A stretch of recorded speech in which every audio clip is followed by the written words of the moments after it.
Okay, fine.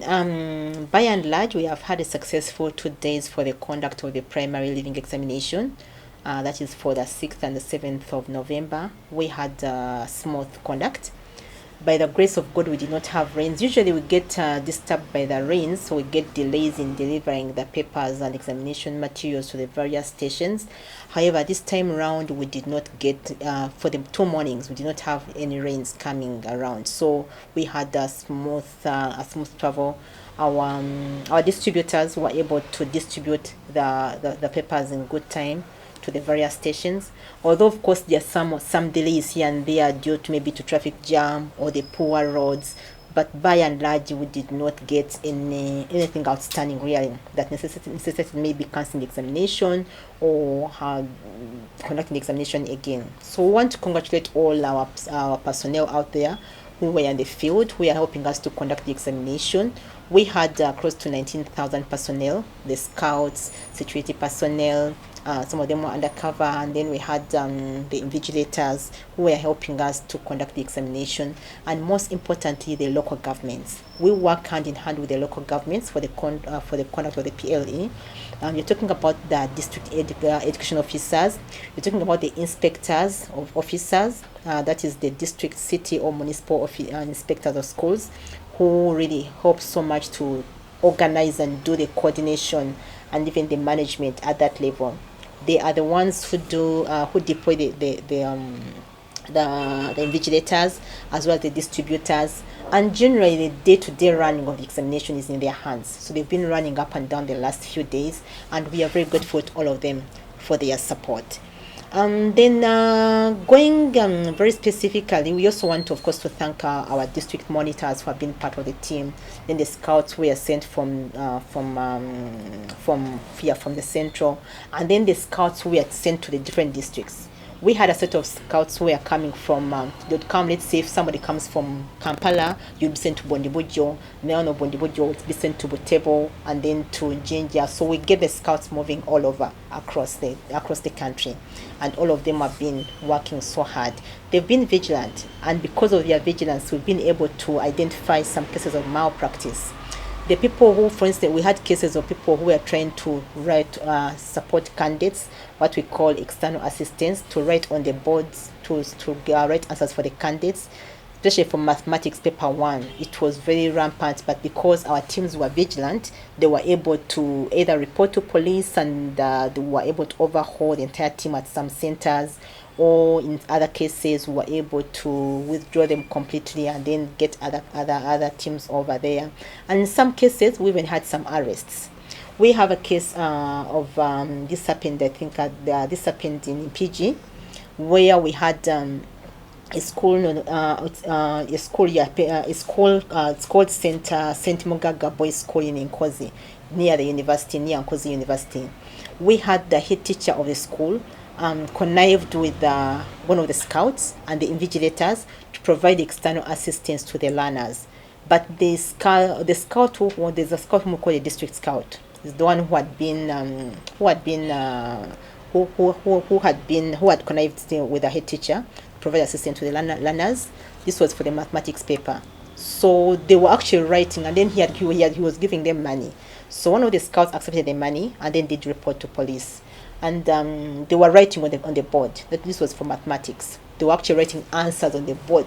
They took pictures and the video, and it was so annoyingly amazing. You see this is an examination. You clearly see an examination is going on, and a teacher, with all due respect, is actually writing answers on the board for the learners to copy. That was really very unfortunate, and I want to thank the police that came in very quickly to come and arrest this entire team. So it's a team of 7, and they are currently at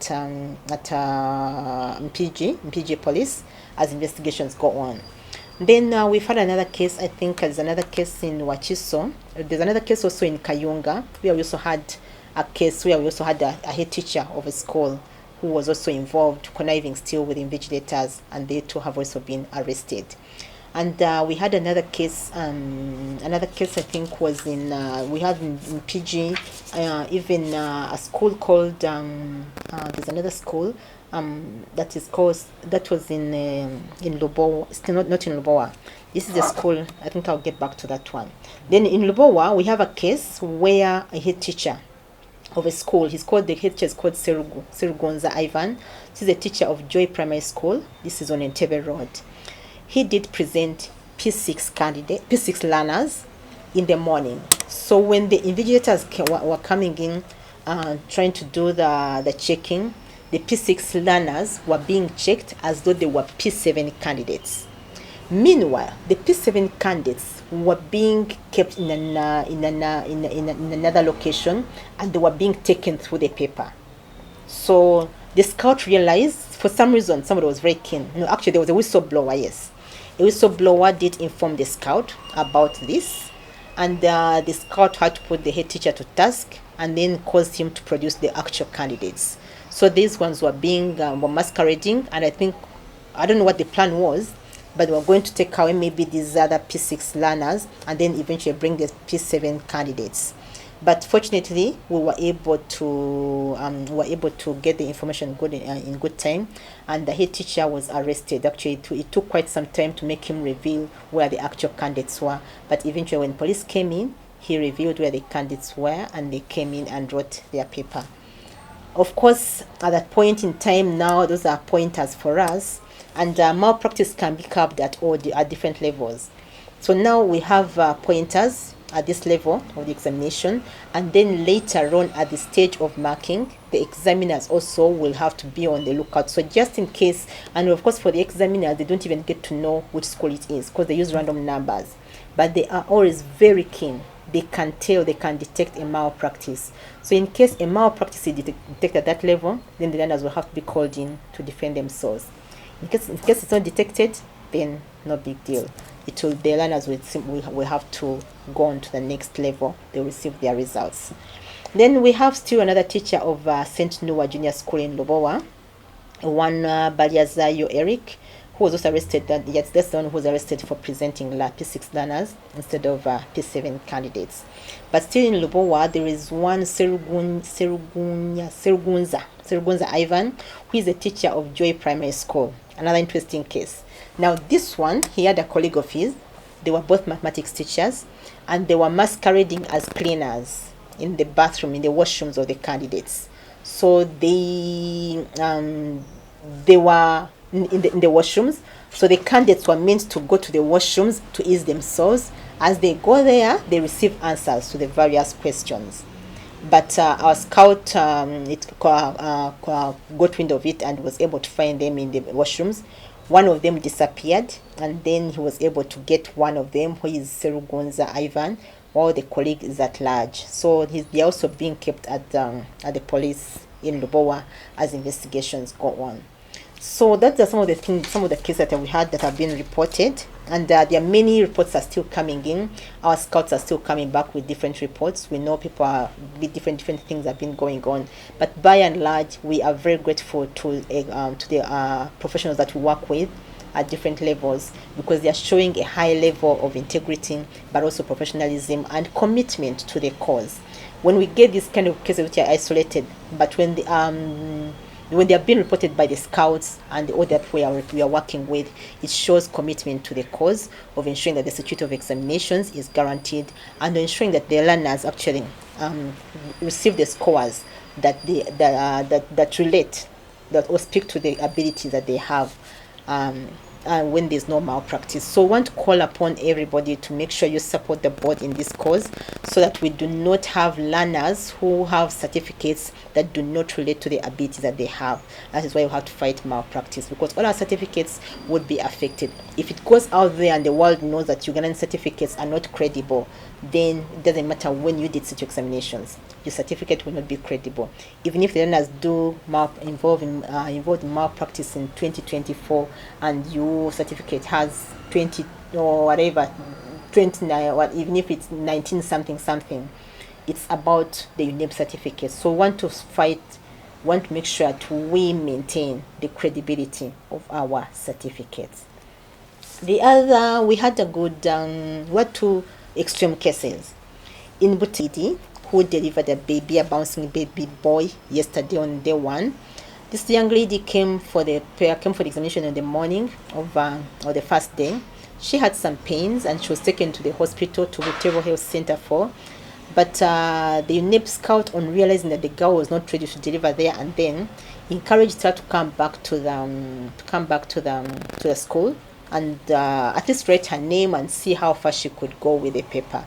So she came back and started writing the paper and somehow completed the paper. And after completing at around 11:30, the labor pains intensified. She was rushed back to the hospital, to the health center and she delivered a bouncing baby boy. And she was strong enough. She was counseled, guided, and was able to come back at 2 o'clock to do the SST paper. And this morning, today, she was able to write both of her papers. So we want to thank the Lord for this young lady. And the other bit of it is that the father of the baby is also a fellow candidate. So they appeared today with their baby and with their baby and the caretakers and everybody. So the candidates are the parents, but they were able to do the examination. And of course, the young girl was given, she's called Jennifer Namolo. Jennifer Namolo. She was given an extra 45 minutes to help her write her papers. That is categorized as circumstantial impairment because it just happened and no one was expecting it. So she's given those extra 45 minutes because we believe she had to be breastfeeding her baby. So she loses some time. And of course, like any other person who has just delivered, you are still weak. She's clearly she clearly needs some special attention. So she's given an extra 45 minutes, which we give to all the other learners with special needs. So she also has a special need where she needs to breastfeed her baby. So we want to thank the team that was there, was very supportive of this young lady. The district authorities and our scout and the teachers of the school, they were very supportive. However, as UNEB, I would like to put a disclaimer that as UNEB, we do not condone teenage pregnancy. But if a learner has been given to us, and if the learner was registered and they've been submitted to us to sit the examinations, we cannot stop them from doing the examination simply because they've delivered a baby in the examination room or simply because they are pregnant. However, as a policy, we do not condone teenage pregnancy. And in Kasanda, we've had an unfortunate case of a candidate who passed on after day one. She wrote her papers on day one, but was weak. And according to the medical reports, the girl had a history of sickle cells. So she did her her day one papers when she was very weak, and I think was taken to hospital for treatment, but was pronounced dead this morning on day two. So, and this learner was going to a school. It's called the girl was called Nakaiwa McLean, and her school was Lumumba Primary School in Kasanda. So our condolences go out to the family, to the fellow candidates, and as well as the school management for the loss of a candidate. That's by and large that's what I can say that we had over the last 2 days. And now as a board, we are going to get back the scripts, and then we are going to begin planning for the marking of the scripts. At the same time, we are also going to roll out the USCE examination. Tomorrow, we are going to be briefing the various level scouts, the personnel whom we are going to be working with, and come Monday, the USCE candidates are going to be starting writing the examinations. Tomorrow, Friday, the USCE candidates are going to be briefed at their schools, at their various centers, and we are also going to have the briefing of the various scouts whom we are going to be working with, and we shall do the distribution over the weekend. We shall take the USCE scripts and the examination materials to the various schools, while the PLE materials are also going to be brought back to the center, preparation for the marking. I want to thank everybody who has been part of this process this far. I want to thank the media for the positive coverage and the awareness creation. It has helped our people quite a lot, especially in terms of curbing malpractice. Thank you. Yeah, we have a case. Yes, there's another case in Wachiso, where a candidate collapsed at the beginning in the morning of day one. The invigilators were checking the candidates, and she was coming from another school, The school is called The school is called Saint Ladies, and she was going the Precious Ladies. The school is called Precious Ladies, and but the school doesn't have a center number. So together with her colleagues, they were going to sit from Stephen Jota Primary School in Wachiso. However, as they were checking them, she started feeling dizzy, and eventually she collapsed. She was rushed to hospital to a nearby health clinic for for checkup and resuscitating, and eventually she was strong enough and was brought back to school. But unfortunately, it was 40 minutes after the start of the examination, and according to the UNEB regulations, anyone who appears after 15 minutes after the examination has started, you are not eligible to sit the examination. So she was essentially late, and the team there could not let her in, so she was not able to sit for the examination. However, she did sit the other subsequent examinations for SST and today's science and English. So she only has one paper lacking, and we've discussed with the DIS, and she has gotten the reports. She's going to try to UNEB and explain the circumstances, and then for us, because it is not us who decide that, it is the board to determine. The board will discuss the merits and demerits of the case, and who knows, maybe they can. It's not something that we do under ordinary circumstances, but we cannot make a decision. We cannot judge right now. We don't know what is going to happen. It is quite unfortunate that this child had blacked out at such a critical moment. Oh yes, we do not cancel examinations, because what we have right now are reports. So we let we do the due diligence. Some of the cases are administrative, and like I said, malpractice is detected at different levels. One at the before the examinations, during the examination, and then now after during the marking. So now we shall leave it to the examiners. In the event, because what happens when the examiners are marking, they also don't get to know whom they are marking because of the random numbers which are anonymous, but they will still try to detect malpractice cases. So when they give us reports for malpractice, then we kind of correlate with what we have from the field, and that is now when the schools or the candidates or whoever is called in to respond accordingly. Then the other cases, like the police cases, then we let the police do its job, because they will charge them maybe according to the UNEB Act. So they also follow the UNEB Act, then they do according. So UNEB would come in maybe to provide information if necessary. But at this point in time, we do not cancel any results or anybody. I heard of a case where 10 learners did not sit for examinations because their teacher, I think, somehow did not pay UNEB fees. This was a group of learners, I think some school in Miti, and I haven't gotten enough detail about that case, where learners were denied to sit examinations. I think people were alert. Were alerted. I'm not so sure if there's a case where if there are any learners that were refused to do examinations due to school fees balances. Unfortunately, even if we got to know right now, that would really be post-mortem, really. It wouldn't be very helpful at this point in time.